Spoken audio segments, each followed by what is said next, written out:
Hello and welcome to Two Girls in a Pod. I'm Sharon. I'm Christy. And we are very excited today to have a guest on. Yes, we would like to welcome Marie Mccolm. Hi. Thank you so much for being on today.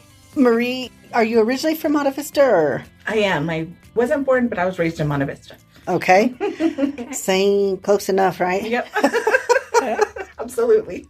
So what's kind of cool is we met you because you actually work for the Monte Vista Journal. Yes. And what do you do for the Monte Vista Journal? I'm a reporter for the Journal. Okay.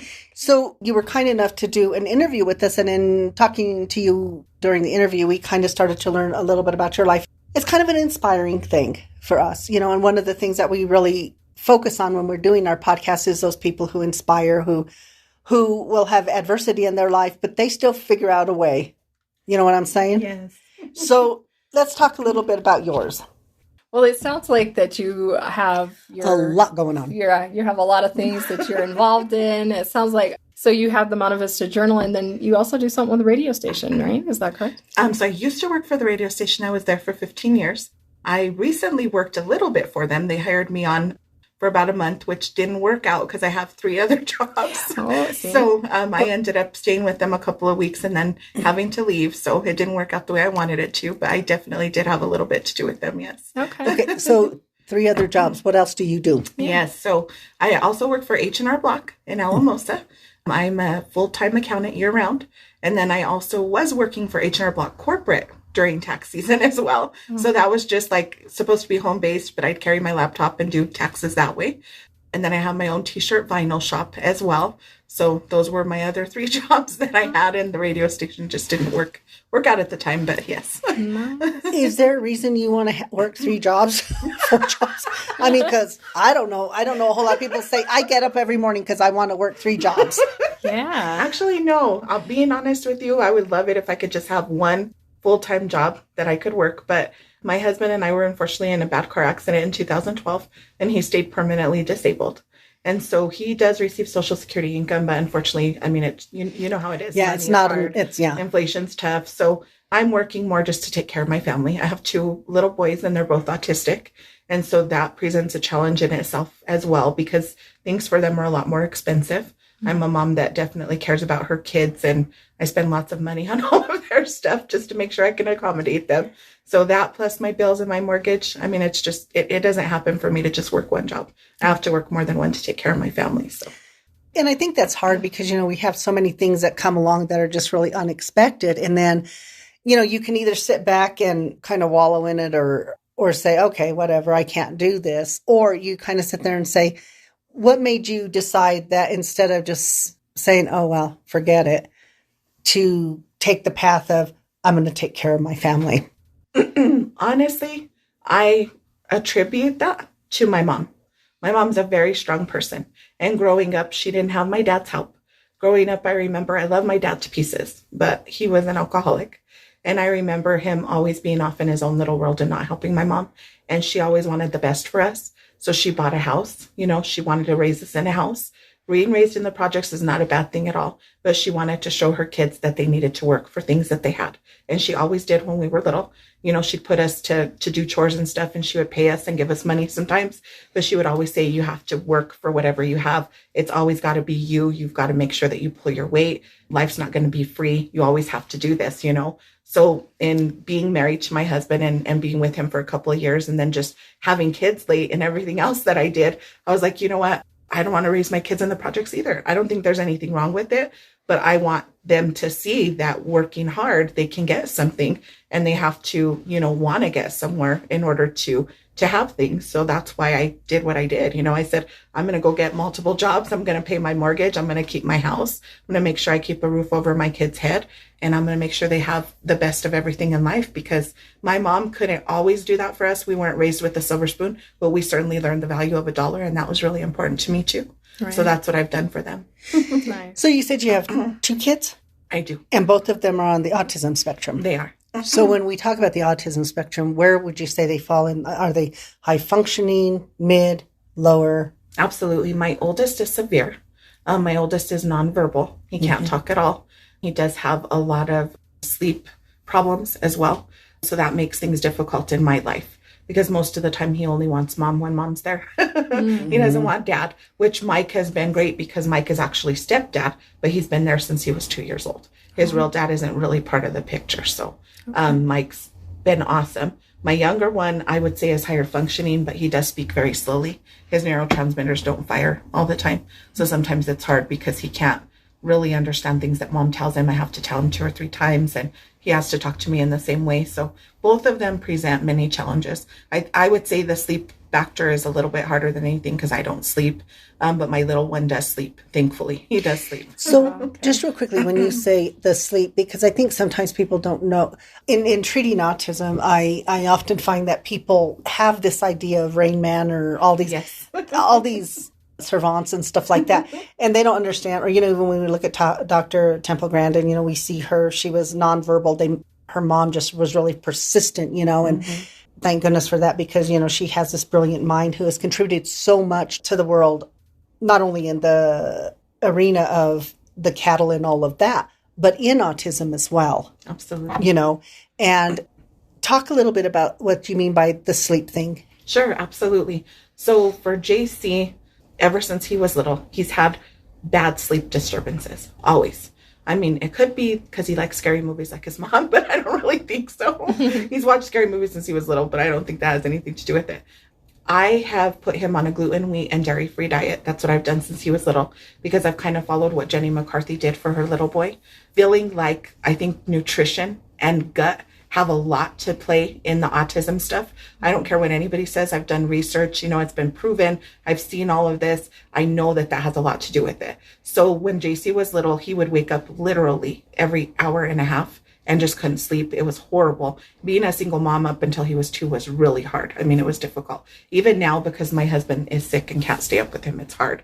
But his sleep disturbances now are really not as bad. But what happens is he has a hard time falling asleep. So sometimes he'll go to sleep at 1, 2, 3 o'clock in the morning, sometimes 4 or 5, and he's gluten, wheat, and dairy free, but it's his little brain that just doesn't want to shut down. And that's what's hard. And I try different things. I've tried melatonin. Many people tell me, try melatonin, Marie. I tried melatonin. He was up for 3 days. I actually had to admit him to the hospital, and they had to give him Benadryl, a high dose of Benadryl, to put him to sleep because it acted as an upper rather than a downer. Just like one night he drank some Mountain Dew and he was out for the count, but that doesn't always happen.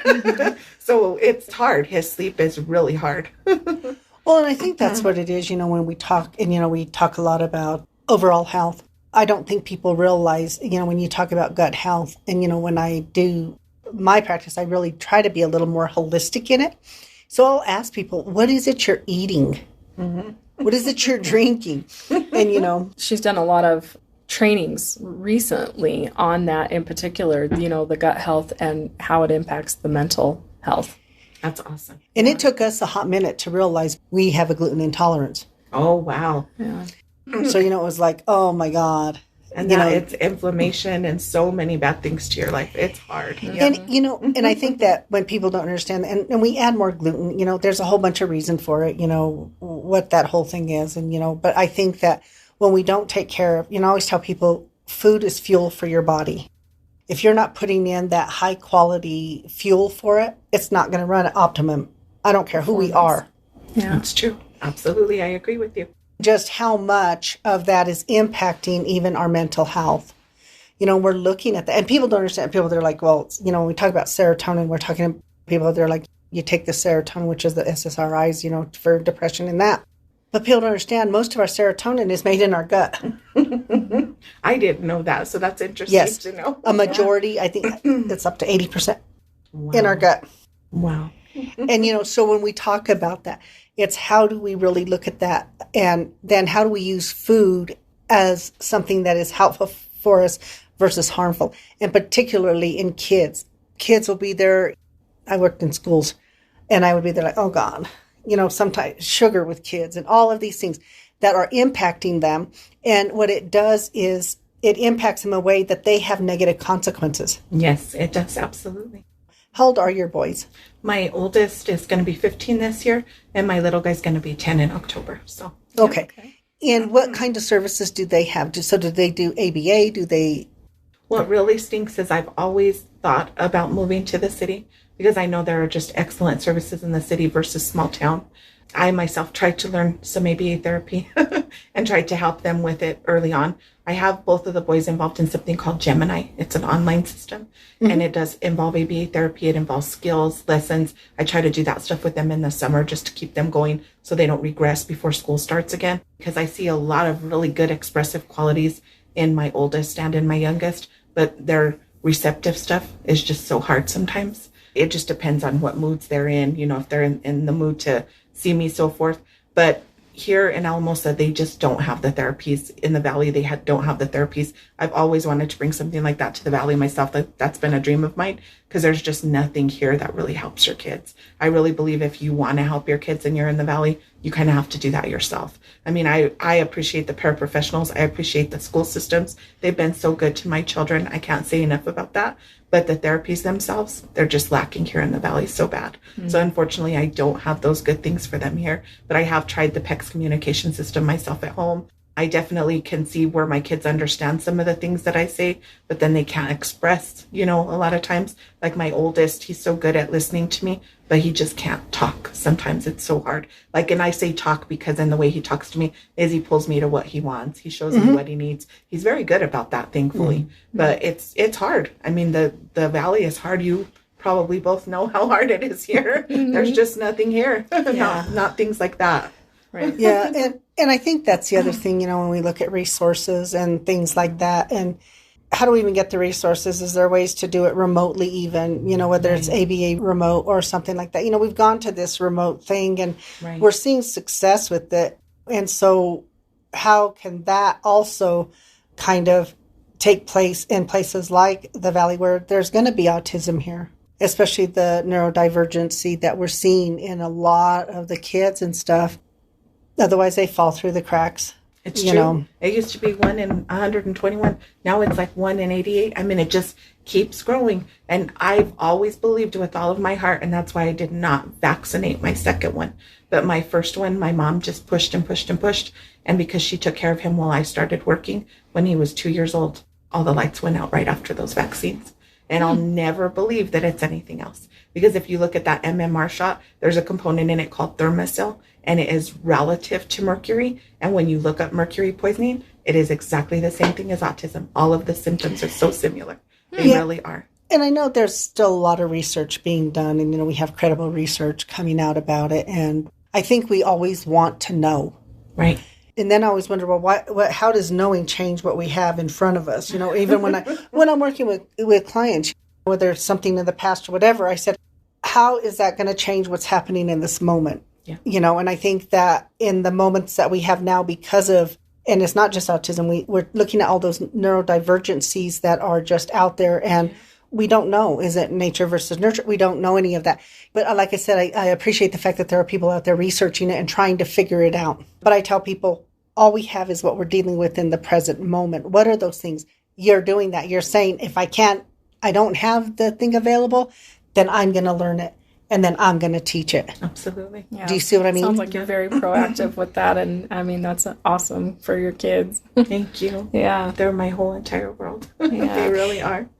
So that's a lot. And like when we were talking to you, we realized this with you, there's a lot that goes on with you, but you still just continue to put that one foot in front of the other. And you have a very positive feel about you. Yeah. Thank you. I appreciate that. You have to keep swimming like Dory. Right? There's nothing else you can do. Well, and I think that's what it is. But I think that sometimes there are many people who will just float. Yeah. Like, anyways, no. We'll take that out of there. But yeah, I agree. Yeah. I agree. No, and so there's always these choices that we can make. We can float or we can keep swimming. Oh, yeah, absolutely. I mean, it's not to say that I don't get depressed. I have fibromyalgia, and that causes major depression in me sometimes. Sometimes I feel like I just can't function. There are nights that my kids will sometimes go to sleep a little earlier, like 1, 2 o'clock in the morning, and I will just sit there and cry by myself because I have to. I have to get it all out. I just have to feel a little bit of normalcy because it's like I come to work, then I go home. My husband's got a headache or his back's killing him or something happens. And I mean, most of the time he can't do any of the house cleaning. I have clinically diagnosed obsessive compulsive disorder. So that's really something hard for me. I have to have everything in order. I have to have things a certain way. They can't be moved, because if they're moved, that change is hard for me. Like, everything is horrible. So like, I get home, I have to clean. That's the first thing I do before I can even make dinner for the kids. I got to get everything cleaned up. Then I have to give them their food. Then I have to feed the dogs. I'm always on a routine. I have to clean their kennels. I have to get them let in, let out. We have 5 pit bulls also. So I have a lot, of different things that I have to do before I can even start any of my night. Then by the time all of that's over with, I pull my kids' phones, because I let them have phones. I pull their phones. We watch movies together. I try to get them sleepy, and I fight that for about 5 or 6 hours until they finally go down. So it's Mike can sleep when he wants. Mike can kind of do what he wants, but Mike's very sick. Whereas me, well, I just kind of get stuck with everything, and then it's day in, day out the same thing. So I think everybody has those moments where you're just finally by yourself, and you finally kind of have to break down. You know what I mean? And I know you mentioned before that you usually take, is it Sunday mornings, that you just have some me time? I do. That's really important, I think, and especially in this situation. I mean, you have so much going on. I do. It's nice to just wake up on Sundays and say, you know what, even though I have to write articles today, I'm going to put those off till the afternoon and just drink coffee, watch a good scary movie, Everybody's still asleep. Just take that time for me. And it helps. It helps to regroup. Because that's what everybody does to calm down, is throw on a scary movie. That's not going to get y'all revved up. I'm terrible. I have no idea. It's funny, because I think that there are different things, Right. And I think it's because, I don't know, so I think sometimes people watch scary movies because they know it's a movie. Yes. Do you know what I mean? It's very unrealistic. Exactly. So it's like, it's nothing to deal with realism. That's true. Yeah. And if that's your, form of entertainment, then you should definitely, take that time for yourself, no matter what it looks like. It is. Oh, I'll tell her there are certain movies I won't watch if it's too closely related to my job. Ain't going to happen. Mm-hmm. They're like, nope, you don't know how good it's, I don't care. I'm not going to do it. I'll read the review on it or something. I'll call it good. It'll be one of those mysteries to me, because I will not do it. Forget it. Yeah. No, because you're right. So, I mean, it makes sense, because you're right. It's outside that realm of realism. So it takes you away from the realism you deal with on a daily. Absolutely. That's a huge focus for us. Even in the podcast, we always talk about self-care and, just taking that time for yourself. It's really important. So I think I agree with that 100%. Yes. Well, I think that we don't do it as much. And I think when you have that regimented schedule, you almost have to. And, every client I work with, what are you doing for yourself this weekend? And we have to. We have to take that time, because when we don't, we cannot feed from an empty bowl. That's true. I like that saying. I've never heard it, but it's true. Mm-hmm. Yeah, I just thought it right now. I have those moments every once in a while. It's true, honestly. When you're drained of energy, how are you going to do anything else? That's it. Yeah. You Exactly. can't be there for anybody else unless you can be there for yourself. Right. Well, and I think that's it. I'm going to switch gears just a little bit. How did you get into writing and working for a newspaper? Yeah. So that's interesting. I've been a writer my whole life. I love to write. I've actually written 2 ebooks. I have those available right now on Amazon. Working on a 3rd. It's always been my dream to be a big writer, though. I've always done really scary short stories. Oh, okay. I've had a couple of them published in Alfred Hitchcock magazine. I just love to write. My sister was working for the paper for quite some time, and they were looking for a reporter. And because when I was in college, I did do a minor in journalism, she recommended me.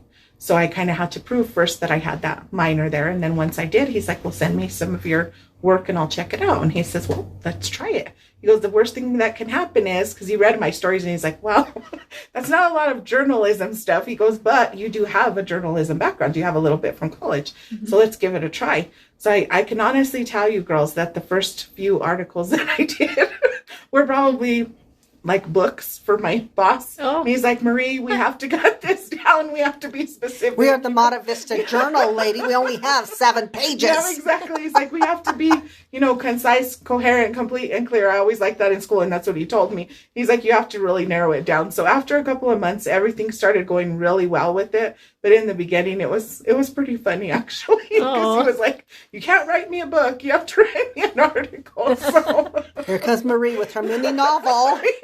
That's what he told me. So but it's just worked. I've been there almost 2 years, and it's been fun, and I enjoy meeting new people and, being out there in the community. And to me, that's kind of what drives me. If you want me to tell you the truth, I mean, I love my job at H&R Block. I love to do t-shirts, tumblers. Even the corporate job was great, but my favorite job is my reporting job, because I kind of get to put my own flavor into it, and it's me. And that really means a lot to me. So Right. it's fun. So how do you decide what you're going to write about? Honestly, I look all over Facebook. I start scouring social media. I just see what's out there for the week. And then basically I choose my 3 stories for the week, and that's what I write. It's really cool. It was neat that you girls just came to me because I was looking for stories. And then all of a sudden your Kim, contacted me, and I've known her and her family for years. They're great people. And she's like, do you think you would want to do this? And I'm like, yes, I definitely would. That sounds wonderful. It's neat. I mean, people love to hear about people, I think. Yeah. I think it's neat to be able to look at other people and reflect your own journey off of what their journey is, because you can always relate, and some things are relative. I look at people and I say some of the most different people in the world just kind of match up in the world because they have so many differences, and they feed off of each other and become friends, or even closer than that, just because of their differences. So it's really neat what you girls are doing too. Oh, That's well, awesome. We really enjoy it, and we were really grateful that Kim had said, "Oh, I know Marie," and all that. They're like, would you want to do? I said, absolutely. And I think one of the things is I born and raised in the San Luis Valley. I will probably always be a Valley girl. I mean, you can't take the Valley out of us completely. No, that's true. She says when I come back to the Valley, I start talking Valley again. Yeah. Then you take home your Valley girl for a while. That's pretty cool. Yeah. I think that's neat. Well, when I used to work at this one job, they all knew. They would say, "You went back home, didn't you?" And I would be there like, "Well, how do you know?" And they're like, "You talk differently. Your accent is there." You pick up the little Valley accent. I know they always say everybody has one. I know I do. So there's got to be one that exists here. Yeah. There is. Absolutely. But, even to be able to give back to the San Luis Valley, I feel like it's given so much to us. Yeah. We understand what you mean about meeting different people and that, and just hearing their stories, and that it's great. We've been really enjoying it. It's interesting. I think so. My master's is from Adams State University. You mentioned that. I Her remember. bachelor's is from Adams State. Yeah. Cool. And then I worked for San Luis Valley Mental Health and in school systems here and stuff. So it holds a special place for me. And of course, my family's been here forever too. So that also helps. That's awesome. And I lived here with her for, it was 10 plus years. So, I mean, we made a lot of connections in that time. And it's kind of cool because even through the podcast, we have been able to reconnect with some of those people that we hadn't seen in a while. Oh, that's neat. So, yeah. And I think that when we talk about it, that thing of pay it forward, how do you give back? And people might say, well, how does a podcast give back? You have to listen to the podcast to know, because there's a message in the podcast that we do. And sometimes people sit there and say, we have one coming up on Bigfoots. How is that mental health? Because everything is a journey, and you don't understand where somebody's journey starts, exactly. Why it starts, how it does it. And how many times we hear when we talk to these people, it's like, there's something spiritual about it's a spiritual journey, or it's this. And, we don't understand that because we'll sit there and say, oh, that's kind of hokey or whatever. But there's something in it. It's a contributing factor to where people are in this moment. That's true. Absolutely. A lot of times it has to do with self-discovery and all kinds of things, that it has intrinsic value. And it's really cool to tell those stories to, and you see it. I don't know. I think it was really cool this last episode that we just did, like she said about the Bigfoot, but it was his journey, and what he experienced through that and how it shaped him as a person. So that is so neat. Yeah. Well, when you look at you were going along and then there's this accident. Yeah. A person never knows what's going to happen. It kind of shifted your journey. Right. Mm-hmm. It did. Would your journey have looked different? Probably. Probably. I'd have finished college and I'd have been a teacher. And oh, that's what you wanted to do? Different. Oh, yeah. Yeah. I was in school to be a teacher, actually. It was my lifelong dream to be a teacher. I always wanted to be a teacher. And I was on my 3rd year to actually be, if you can believe it, a special education teacher is what I've always wanted to be. Okay. So it's kind of strange how I ended up with special kids, but God knows what he's doing, right? But yeah, I was in college through Grand Canyon University, had a lot of my prerequisites done at Trinidad State. I transferred a lot, and I only had a year and a half to go when we got into the accident. So it just kind of halted everything. My associates in business, but you know how you go through different stages and you kind of don't know what you want to do. So you kind of do a whole lot of different things until you figure it out. Well, when I got together with my husband, I thought, well, I want to finish my teaching stuff. I really want to get this done. And then all of it just kind of went a different direction when we got in that accident. So I've always thought about that. Believe me, I really have. But there's nothing I can do about it now. I mean, it's hard because I've been here for 14 years. I've been in so many different places for a long time, and I wouldn't change it because I think that's where God wants me to be. But I see myself making a huge change once JC's ready to go to high school, because I want to find a remote job and I want to stay home with him, and I want to be his teacher, because I'm afraid to send him to high school with all the bullying, with a lot of the things that are going on, and he can't talk. I would never forgive myself if something happened to him when he'd go to high school. So I want to stay home and be his teacher. And I think God is kind of pushing me there, because I've thought about it for a while and I'm kind of setting myself up for it. Even though it's a year away, I want to resign completely here, and I might keep my newspaper job, but I definitely want to be home with him more and try to teach him whatever it is I feel I can within that 4-year period when he leaves school, after junior high. So that's my whole setup for, that's what's coming. And I'm going to do the same thing with Austin too. So that's what I'm going to do.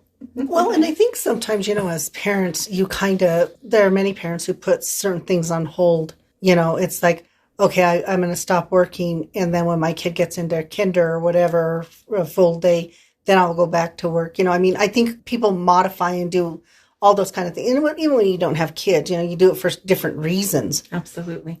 It's all okay. And I tell people it doesn't matter. It's still part of the journey. It is. And sometimes, we kind of do these little offshoots, but it brings us back to where we need to be. Absolutely. I agree. I'd love to do that now. I'd love to be home with them more now and have a remote job that would allow me to. But with my bills and everything, you also have to be a realistic person and know what your limitations are. So I'm working towards that goal ultimately. So. Oh, nice. Well, hopefully you'll get there sooner than later. Thank you. So you said you wrote 2 ebooks. I have. What are the names of your ebooks? The Brothers McClintock is what they're called. It's all based around a big cowboy family, and there is some spooky in there as well. Imagine that. I know, right? How did you get into liking spooky? Yeah. I just did. When I was young, my mom actually used to watch a lot of scary movies, and we used to watch them with her, and we just ended up loving them. My brother's the same way. My sister, not so much. She never really was like we were, and then I've always raised my kids on those. I mean, my son, JC's terrible. One year for Halloween, we were in Walmart, and he was like 3 years old, I think, maybe 4. And there was a big zombie in Walmart. And, he's really friendly. He loves people, even though he has autism. I mean, he loves people. That's not stereotyping, but it's true. And he tried to take off with that big zombie. Oh, my. And his wife was like, whoa. And she was like, what is your son doing? No, none of the kids want to be around my husband. And I'm like, well, he wants to make friends. A friend. He likes stuff like that. So I've always just kind of been raised around it, and my kids love it too. I'm kind of a morbid person. I'm interested in death too. Mm-hmm. I like to watch movies, true crime movies and stuff like that. Mm-hmm. I just think stuff like that's interesting. I don't know why. It's funny because I love God and I'm so spiritual, but that's my dark side there. So well, I don't know. I mean, come on, you're from the San Luis Valley. Where more can you get freaky and weird that's at? True. Come on now. I was raised here. I was born in Denver, raised here since I was 2. So I mean, basically, I'm just here. I mean, all of us are. So yeah, and there's a little bit of a freak show sometimes here in the valley, and you gotta love it. Yeah. Yep. Absolutely. Definitely some mystery going on here. Absolutely, I agree. Well, with the stuff that's happened here lately, we won't add all that in, but you guys know what I'm talking about. It's like, gee, never knew how scary this valley really was. Right. Well, what I think the thing is that I think what's interesting is, you said you started this out with your mom. Whatever binds us, it could be scary. It could be, some it's football. Yep. Yeah. We would choose scary. Yeah. That's awesome. Because we watch a whole array of things. Yeah. Everything from Gaia and transcending the mind, the mind, body, all that stuff, to The Conjuring. The Conjuring. All kinds of scary movies and things like that. Yeah. And I think it's because there's something in all of it, there's entertainment value in it. There's, we're always saying, how do they know that? Yeah. We're always there like, How do you be an expert on ghosts? I don't know. When were you one and how did that feel? Yes. It becomes my thing. I don't get it. Yeah. Oh my gosh. You guys are awesome. Well, we like to critically think sometimes. Mm-hmm. And then we watch all kinds of documentary type stuff. So yeah, we're all you over ask the us place. anything about Blue Planet or Animal Planet, we're right there with you. Yeah. Yeah. Well, I was telling her the other thing is in my job, I always say I have a wealth of this information that just takes up space because inevitably one of my clients will give me some fact and I'll say, oh yeah, they'll say, how do you know that? I'll say, because I've been doing this for 20 plus years and I have all these facts stored, and people tell me some of the strangest things sometimes are just little tidbits of information and I store it. And then we'll be talking. And what's really funny is my kiddos that I work with on the spectrum, they will challenge me. If I give them something, I already know their little brain's going, I'm going to go Google that. Well, you Google. How cute. Yeah. Then they'll come back and we'll have a conversation about it. Miss Sharon, how did you know that? I'm all knowing. How can you know everything? You picked it up somewhere. But that's what it is. It's those little things. Everything that we do, there's a conversation to be had with somebody. That's true. And you don't realize it, until you start having those conversations. Who were we talking to the other day? And they were talking in movie things and they're like, oh, we know that. One of our guests that's actually being her episodes comes out tomorrow. And she said something, we go, Lord of the Rings. Yeah. She talks in movie quotes and we do that a lot. We do too. Yeah. Yeah. That is so cool. Oh my gosh. Well, I think it just, it's just that stuff you store and then it becomes a form of communication. And I say, I don't care what the communication is, use it. Yes. Yeah. Communicate. Your children have a different form of communication. They don't need to learn ours. We need to learn theirs. Absolutely. When we learn their communication, then we can move them to ours a little bit. Absolutely. But we're so stuck on teaching them to be like the neurotypicals. Yep. I agree with that. And I don't know if that's always such a good idea. No. Well, no. It's like I've always told everybody, I think my kids, especially JC, he has the most beautiful eyes in the world because he's nonverbal autistic. So he doesn't see the hate in the world. He doesn't see the colors. He doesn't understand how people fight. He doesn't understand any of that because he's just beautiful. He is what God created to be here. He really is. He's beautiful. He sees everything through the most beautiful eyes. And he teaches me a lot that way. He really does. I have to admit that their connection that they make, and it's so interesting because you learn to follow their train of thought. Mm-hmm. And when you follow their train of thought, it actually makes sense in their world. It really does. It does. Absolutely. But once again, when we try, I think as people, we don't want somebody to go tell us how to think and how to feel and how to react and how to do this. But yeah, we often do that with our kids. We do. Walk in a straight line. You're walking, get in the box, and all of that. And then you have those little kids, I don't want to go in the box. Mm-hmm. Oh, that was our interview yesterday. I don't want to be in the box. Yes.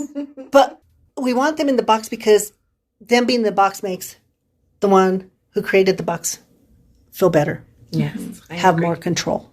I agree. Yep. Yeah. And the thing is that we develop these much healthier, more beautiful relationships when we allow people to be who they are. And I think working with the autism spectrum has definitely helped me with that. And kids too. Because she says I can be a 6-year-old as fast as anybody else. Yes. Yeah, she can really get into that mode so easily. That's neat. Yeah. But then that shows that she's on their perspective too, on their wavelength, and that probably helps them. Oh, yes. Absolutely. Yeah, she just says, please don't do it in our relationship.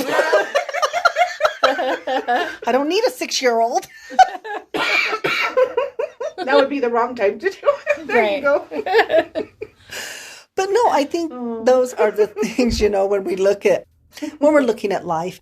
As I said, you're on this journey where you're trying to navigate, it's like you're wearing so many hats, and you're trying to do the best for you, for your family, and even for the community. Because, when you're writing and you're doing those things, you're wanting to put something out that the community can sit there and, you don't want to put out trash because then they're going to look at you and say, absolutely. You want to put something interesting.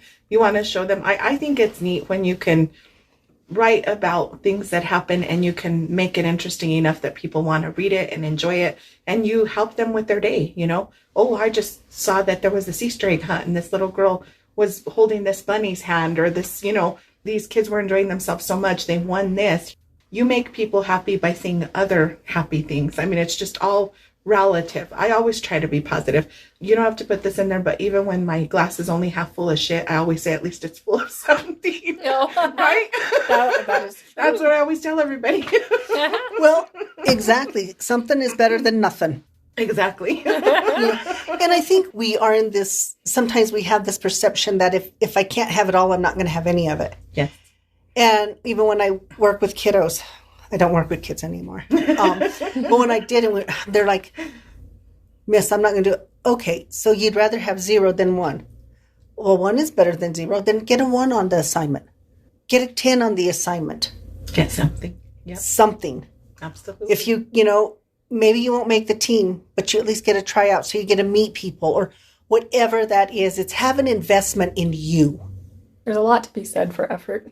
Yes, I agree with that. And we talk so much about the thing of investing in you and stepping outside that comfort zone, because we've definitely done that. Mm-hmm. Through podcasting. You did that with your singing and everything that you did too. That is so neat. Yeah. That probably took a lot. I feel like that has come through, doing podcasting. I feel like that I've, gained more of a voice that way. And I feel like that I had the courage to sign up to do that, just because I've put myself out there in a different way through podcasting. Yeah. It really is. Well, and it's that fear that holds us. And I always tell people fear is a creation in our mind. When we look at it, there's only such a small percentage of things that are truly something that we should fear. That's true. Everything else becomes that creation based on everybody else's input into our life of who we're supposed to be.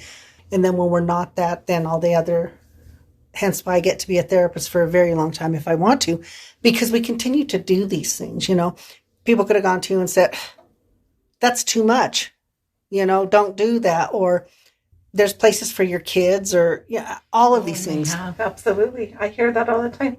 I hear people say, are you planning on putting them in Blue Peaks? Or you going to try to be a parent for the rest of your life? Or I'm like, well, as long as God will allow me, until God takes me from this earth, I'm going to be their parent. I'm not going to give up on them. I never have, It's like you can't give up. And like you say, fear is, I know what fear is. When JC was 2 and he was diagnosed with autism and they told me that he had autism, I was so scared. I looked at my son and I thought, okay, what are you going to do, Marie?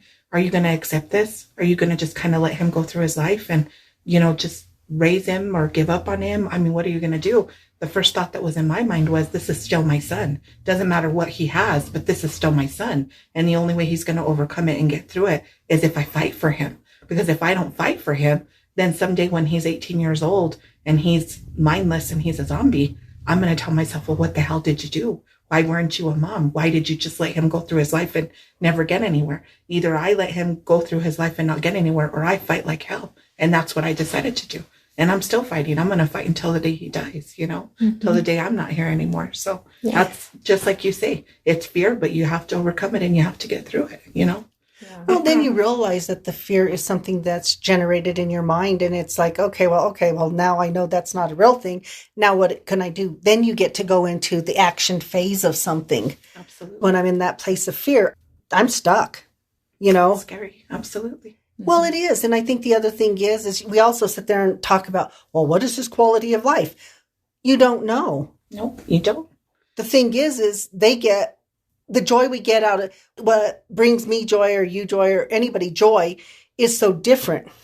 It is. And people, well, they're not living a very good life or they're not very happy or whatever it is. And you can be there the happiest person. But once again, it's somebody else's perception of what we are supposed to be doing or not doing that I think really gets in our way. Mm-hmm. How much do we talk about that? It's the truth. It really is. When one guy in Walmart changed my whole perspective on things for the rest of my life with my son. He looked at my son and he says, he has autism, right? And that was my soon to be 15-year-old, my JC. And I said, he sure does. He goes, does that ever make you feel bad? And I told him, sometimes I feel bad. I said, but I feel bad because the world looks at him a certain way, not because he's not happy. And he goes, you just said it all in one sentence. And I said, and what was that? And he goes, be happy for your son because he is happy. It doesn't matter how the world looks at him. As long as he's happy, be happy for your son. And that changed everything for me. Like it really did, because it's the truth. As long as he's happy, it doesn't matter what he can't do. It matters what he can do. You know what I mean? Right. And what is making him happy, his ability to be happy. Right. So I don't feel cheated. I never feel cheated. I love my kids. I actually think they're a big gift to me because they've changed my perspective on so many things. And I don't think that my perspective would be as great and I would fight as hard if I didn't have such a challenge in front of me. And if the end result wasn't worth it, you know what I mean? Because Right. they're definitely worth it to me. No matter what I go through in this life, they are the reason I exist and breathe always. You know what I mean? So Making those choices and decisions, any choice and decision we make, we never know what the outcome is totally going to be because we don't control those things. absolutely. But we do control how we behave and act and what we do in every situation that comes our way. That's true. And I think that becomes the biggest thing that I think we talk a lot about that as well, with those challenges. What can you do? Yeah, what's going to be your response? What you can contribute? And look, what you're doing for him is being able to give him tools to help him, along the way. Absolutely. And you know what I think is so interesting is love is such a universal language and no word needs to be spoken. It's true. When you really think, no word needs to be spoken to convey that we love somebody. That's true. It's actually interesting that you would say that because that's my motto so bad. Oh, I am his voice. He is my heart. That is cool. Yep. That is. and it's true. And I think we get so caught up in this thing of, once again, the verbalization of stuff. There are so many ways to communicate. So many ways to communicate. But we get so stuck on the verbal communication. It is our which is really interesting because people are there about verbal communication. But we often we're not hearing verbal communication. We're actually looking at the body. So even though we're all fighting for more verbalization, it's the way in which we communicate that's actually the thing in there. But oftentimes people are not listening to the words or that they're busy looking at, does the words and the behavior match up? Because if they don't, then they go with the behavior and not the words. That's true. Mm-hmm. Absolutely. So we sit here with, well, he can't speak. Oh, yes, he speaks volumes. Right. Exactly. Yeah. Look at a baby. Babies don't talk, but man, do they speak volumes? They can. They blow you kisses. They hug you. They love you. I mean, they're just... And when they're mad, you know it. And when they need something, you know it too. Yeah. They know how to convey a message. I always thought that was interesting because, moms, oh, they're hungry. No, they were just crying. Oh, they need their diaper changed. Seriously, they just cried. But you learn their language. So you are learning, they're speaking to you.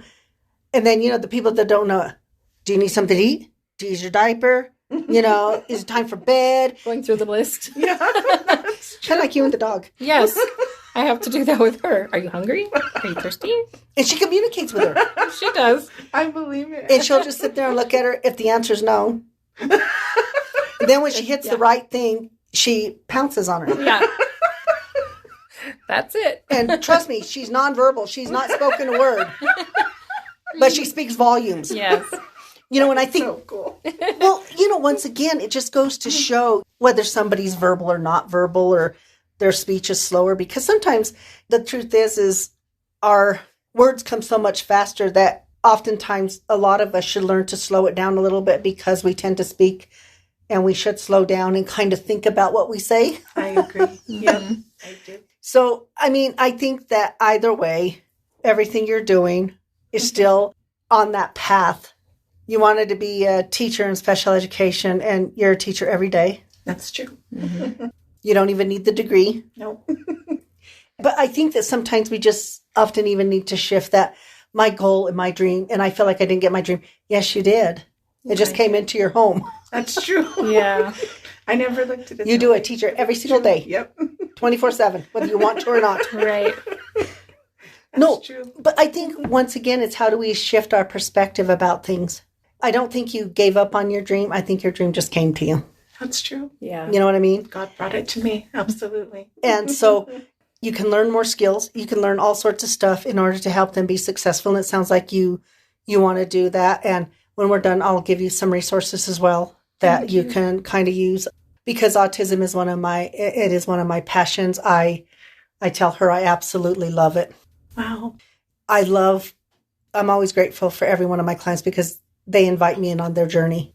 And I'm grateful for the time I get to be on that journey. Mm-hmm. And with kids with autism or adults, I have both. They teach you something in a different way. And we're so busy trying to change them or get them up to speed or whatever it is, I don't even know, that we forget that there's uniqueness in all of us. And we've got to embrace that uniqueness. And I think that's what you're doing with your children, is you're embracing that uniqueness of them. And you're not sitting there saying, oh my God, I got to make my kid verbal or whatever it is. Mm-hmm. That ship has sailed. Yeah. You know? That's what I've said. So, Marie, you're doing these amazing things. I know it's not an easy journey. As you've said, nobody wants to have to work 4 jobs to provide for your family, but your willingness to do it. Mm-hmm. Thank you. Your willingness to do it. That is what this podcast is about. Showcasing those people who, through adversity or whatever it is, will say, I'm going to stay on my path. I will not float. I will just keep swimming. Exactly. Yeah. And it sounds like that's what you're doing. Absolutely. Mm-hmm. And with the little supernatural on the side. How can you go wrong with that? Right. Yeah. Amen to that. You kind of draw them into your web. No. I know. Oh, my kids are totally excited about the new Evil Dead. Oh. I've already pre-bought it too. I'm just waiting. See, we don't do those ones. No. Yeah, I don't think so, huh? Mm-mm. Yeah. Oh, I just love scary movies. Yeah.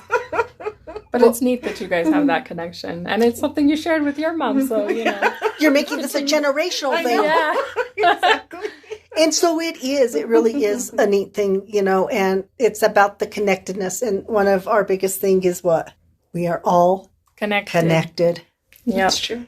We all share things in common, and we embrace those, and it grows. You know what I mean? Absolutely. Yep. So we want to thank you so much Yes, thank you. for being on our podcast, Thank you, for ladies. sharing your story, and hopefully others who hear it can be inspired by it. And if they have children on the autism spectrum or the neurodivergency, they can say, oh, you know what? It's okay. They're speaking to me.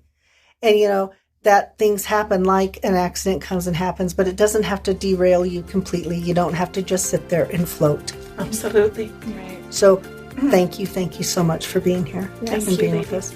And thank you all for listening. We so appreciate it. We are so grateful as always. Have a really great week, and we will be back. Bye.